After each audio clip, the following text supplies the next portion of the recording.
दृश्य काशी का एक शांत गंगा घाट। भोर की पहली किरणें गंगा के जल को सुनहरा कर रही हैं।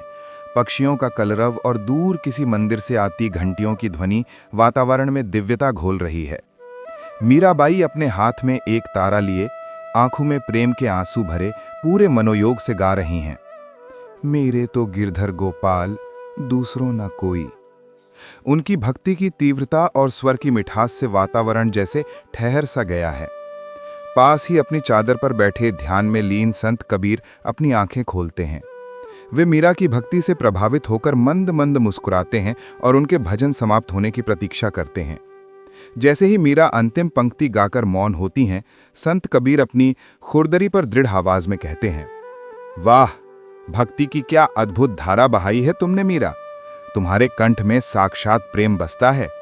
पर एक प्रश्न मेरे मन को कुरेद रहा है, पूछने की अनुमति हो तो कहूं?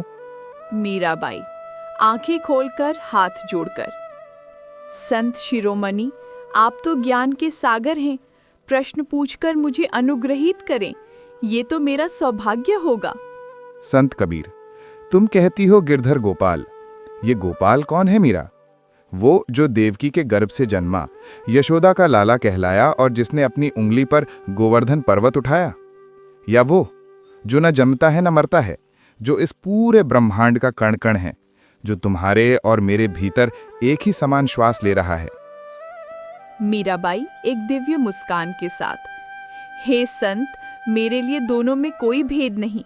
मेरे प्रभु वही हैं जिनकी मोहनी सूरत मेरे हृदय में बसती है, जिनके माथे पर मोरपंख और अधरों पर बंसी की तान है। भला बिना रूप के प्रेम कैसे किया जाए? जब तक कोई छवि ना हो तो ये मन कहाँ ठहरेगा? मैं तो अपने गिरधर के सगुण स्वरूप की दासी हूँ। संत कबीर, बात तो तुम्हारी सत्य है। मन को ठहराव के लिए एक आलंबन चाहिए। पर यह बताओ मीरा, कुम्हार जब घड़ा बनाता है तो क्या तुम घड़े को पूजती हो या उस मिट्टी को जिससे अनगिनत घड़े बन सकते हैं?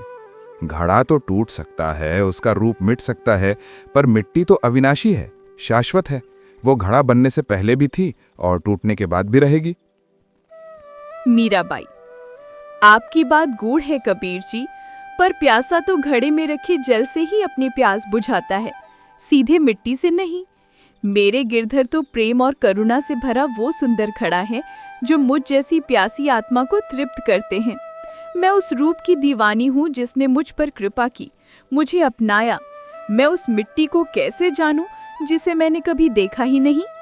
संत कबीर हंसते हुए, तुमने उसे देखा है मीरा, पर पहचाना नहीं। क्या सोने से बना कंगन सोने से अलग होता है? क्या सागर से उठी लहर सागर से भिन्न होती है? लहर का अपना एक रूप है, एक आकार है, एक क्षणिक अस्तित्व है, पर उसका सार तो सागर ही है। तुम लहर के मनमोहक नृत्य पर रीझी हो और मैं उस सागर की असीम गहराई का खोजी हूं, जहां से करोड़ों लहरें जन्म लेती हैं और उसी में शांत हो जाती हैं। मीराबाई भावुक होकर, किंतु मैं एक साधारण भक्त हूँ, ज्ञानी नहीं। मैं उस अथाह सागर की गहराई को कैसे नापूं? मेरे लिए तो मेरी कृष्ण लहर ही पर्याप्त है, जो हर पल मेरे किनारे से आकर टकराती है और मुझे अपने होने का एहसास कराती है। उस एक लहर में ही मैंने पूरे सागर का खारापन और मिठास दोनों चख लिया है। संत कबीर गंभीरता से मीरा की आंखों में देखते हुए, तुम्हारी भक्ति अनमोल है। तुम उस सुंदर वस्त्र पर मोहित हो जो आंखों को भाता है, और मैं उस जुलाहे को खोजता हूं जिसने ये सारा ताना बाना बुना है। पर यह विचार करो मीरा, जो जुलाहा वस्त्र में है, क्या वो केवल वस्त्र तक ही सीमित है? तुम्हारा कृष्ण यदि कण कण में है तो उसका कोई एक ही रूप कैसे हो सकता है? जिसे तुम मूर्ति में देखती हो, क्या वो सांसों में नहीं है? सगुण तो उस निर्गुण तक पहुंचने का एक सुंदर द्वार मात्र है, पर अधिकतर लोग द्वार को ही मंजिल समझ लेते हैं। मीराबाई शांत और स्थिर स्वर में, हे ज्ञानी संत, आपने जिसे द्वार कहा वह मेरे लिए मेरे प्रभु की देह है। जब अनंत चेतना मुझ जैसी साधारण जीवात्मा पर करुणा करती है तो वह स्वयं को एक मनमोहक रूप में समेट लेती है, ताकि मैं उसे इन अपनी आंखों से देख सकूं, अपने हृदय में अनुभव कर सकूं। आपका निर्गुण उस आकाश की तरह है जो सर्वत्र है, और मेरा सगुण उस पूर्णिमा के चांद की तरह है जो उस अनंत आकाश की सारी सुंदरता को स्वयं में समेटकर मुझे शीतलता प्रदान करता है। मैं आकाश की अनंतता को कैसे गले लगाऊं? मैं तो उस चांद को देखकर ही धन्य हो जाती हूँ। संत कबीर मीरा के गहरे अनुभव का सम्मान करते हुए, तुम्हारा कहना यथार्थ है मीरा, पर यह बताओ, जो प्रकाश चांद में है, क्या वो चांद का अपना है? वो तो सूर्य के प्रकाश का प्रतिबिंब मात्र है। तुम उस शब्द की उपासक हो जो बांसुरी से निकला, और मैं उस निशब्द का खोजी हूं जहां से हर शब्द जन्म लेता है।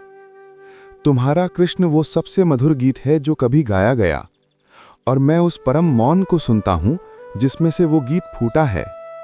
गीत की अपनी आयु है, उसका आरंभ है, उसका अंत है, पर वो मौन, वो तो अनादि है, अनंत है। गीत जब शांत होता है तो वो उसी मौन में लौट जाता है। क्या तुम उस परम शांति को नहीं जानना चाहोगी, जहां कोई विरह नहीं, कोई मिलन नहीं, केवल होना मात्र है? मीराबाई आंखें बंद करके जैसे उस अनुभव को जी रही हूँ। जिस मौन से मेरे कान्हा का गीत जन्मा हो, वह मौन भला साधारण कैसे हो सकता है? वह तो प्रेम से भरा हुआ मौन है। हे संत, मैं गीत से इतना प्रेम करती हूँ कि मुझे उस मौन की भी अनुभूति होने लगी है। जब मैं गाती हूँ तो हर दो शब्दों के बीच का खाली स्थान मुझे उसी परम शांति का आभास देता है। मेरा गिरधर मुझे गीत भी देता है और गीत के माध्यम से उस परम मौन का अनुभव भी कराता है।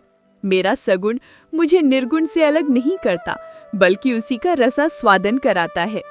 संत कबीर ये सुनकर स्तब्ध रह जाते हैं। मीरा ने भक्ति के अनुभव से ही उस ज्ञान की चोटी को छू लिया था जहां तक वे विवेक और ध्यान के मार्ग से पहुंचे थे। संत कबीर अत्यंत शांत और गहरे स्वर में, धन्य हो मीरा, तुमने भक्ति के अमृत से ज्ञान के उस शिखर को छू लिया है जहां शब्द मौन हो जाते हैं। तुमने अपने गीत में उस निशब्द को पा लिया। अब केवल एक पर्दा शेष है। ये बताओ, जब तुम अपने गिरधर के प्रेम में पूरी तरह डूब जाती हो, जब न तन की सुध रहती है न जगत का भान, उस क्षण में क्या तुम और तुम्हारे गिरधर दो रहते हैं, या केवल एक अविरल अखंड आनंद की अनुभूति शेष रह जाती है? कबीर का ये प्रश्न बाण की तरह मीरा के चित्त में उतर जाता है। ये कोई तर्क नहीं, बल्कि एक योगी का अनुभव सिद्ध इशारा था। मीराबाई की आंखों में अब न प्रश्न थे न उत्तर, केवल एक गहरी स्वीकृति थी। उनके होंठ कांपते हैं और शब्द झरते हैं। मीराबाई गदगद कंठ से मानो कोई गहरा रहस्य प्रकट हो गया हो। उस क्षण में ना मैं रहती हूँ ना मेरे गिरधर। उस क्षण में मैं ही गिरधर हो जाती हूँ और गिरधरी मैं। नहीं, हम दोनों ही उस शून्य में विलीन हो जाते हैं। केवल शून्य बचता है, एक ऐसा अनुभव जिसकी कोई था नहीं, जिसका कोई नाम नहीं, जिसका कोई रूप नहीं। संत कबीर अनुभव, हाँ, यही तो मूल बात है मीरा। तुम अनुभव कर रही हो द्वैत का, जहां तुम हो और तुमसे अलग तुम्हारे गिरधर हैं। एक भक्त है, दूसरा भगवान। ये प्रेम का खेल बहुत मीठा है, मैं जानता हूं, पर मैं उस सत्य की बात करता हूं जो अद्वैत है, जहां ना कोई भक्त है ना कोई भगवान, बस एक ही चेतना का विस्तार है, जहां खोजने वाला और जिसे खोजा जा रहा है दोनों एक हो जाते हैं। मीराबाई जिज्ञासा से, मैं समझी नहीं प्रभु। तुम जिसे पूजती हो वो सगुन बर्फ की सुंदर सिल्ली है, और मैं जिसे जानता हूं वो निर्गुण जल है तो एक ही तत्व, बस अवस्था का भेद है। तुम्हारे प्रेम की प्रगाढ़ शीतलता ने उस निर्गुण जल को तुम्हारे लिए साकार सगुण बर्फ बना दिया है। तुम उस बर्फ की मिठास और ठंडक का आनंद ले रही हो, और मैं उस जल की सर्वव्यापकता को देख रहा हूं जो हर कहीं मौजूद है। बर्फ का अस्तित्व है, पर उसका आधार जल ही है। बर्फ पिघलेगी तो जल ही बन जाएगी। ये सुनकर मीरा की आंखों में एक अभूतपूर्व चमक आ जाती है, जैसे कोई बहुत बड़ा रहस्य उन पर प्रकट हो गया हो। वो कुछ क्षणों के लिए स्तब्ध रह जाती हैं, फिर उनके हाथ स्वतः ही कबीर के समक्ष जुड़ जाते हैं। मीराबाई गदगद कंठ से, हे संत शिरोमणि, आज आपने मेरी आंखें नहीं, मेरी आत्मा को ही खोल दिया है। आज तक मैं अपने कान्हा को केवल मूरत में, वृंदावन की गलियों में, अपने गीतों में खोजती थी। आपने मुझे बोध कराया कि जिस तत्व से मेरा कन्हैया बना है वही तत्व इस बहती गंगा में है, इन वृक्षों में जीवन बनकर दौड़ रहा है, इस उगते सूर्य की किरणों में है और वही तत्व आपकी ज्ञान भरी वाणी में भी प्रकट हो रहा है। संत कबीर, और वही तत्व तुम्हारे भीतर मीरा बनकर बैठा है। मीराबाई, आंखों से आनंद के आंसू बहने लगते हैं। इसका अर्थ है मेरा गिरधर सगुण होकर भी निर्गुण है, और आपका निर्गुण जब प्रेम और करुणा से द्रवित होता है तो मेरे गिरधर जैसा ही मनमोहक सगुण रूप ले लेता है। भेद रूप में नहीं, देखने वाले की दृष्टि में है। हे कबीर, आपने मेरे सगुण को निर्गुण की व्यापकता दे दी और मेरे ज्ञान को प्रेम की सघनता से भर दिया। संत कबीर, सत्य, बिल्कुल सत्य मीरा।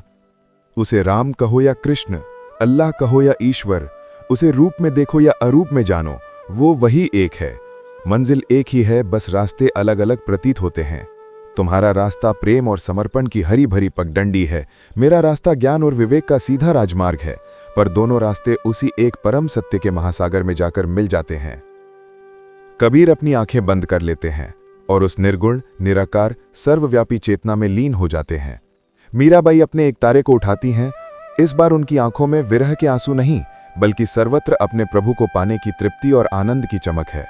वो गाना शुरू करती हैं और उनके स्वर में अब एक नई गहराई, एक नई विश्व व्यापकता है। पायो जी मैंने राम रतन धन पायो, घट घट में वो ही साईं रमत है, मूरत में मुस्कायो। कबीर ध्यान में शांत बैठे थे, उस निर्गुण की अनुभूति में। मीरा आंखें खोले सब कुछ देख रही थीं और उन्हें हर कण में अपने सगुन गिरधर के ही दर्शन हो रहे थे। दो अलग रास्ते एक ही मंजिल पर पहुंचकर एकाकार हो गए थे। संवाद समाप्त।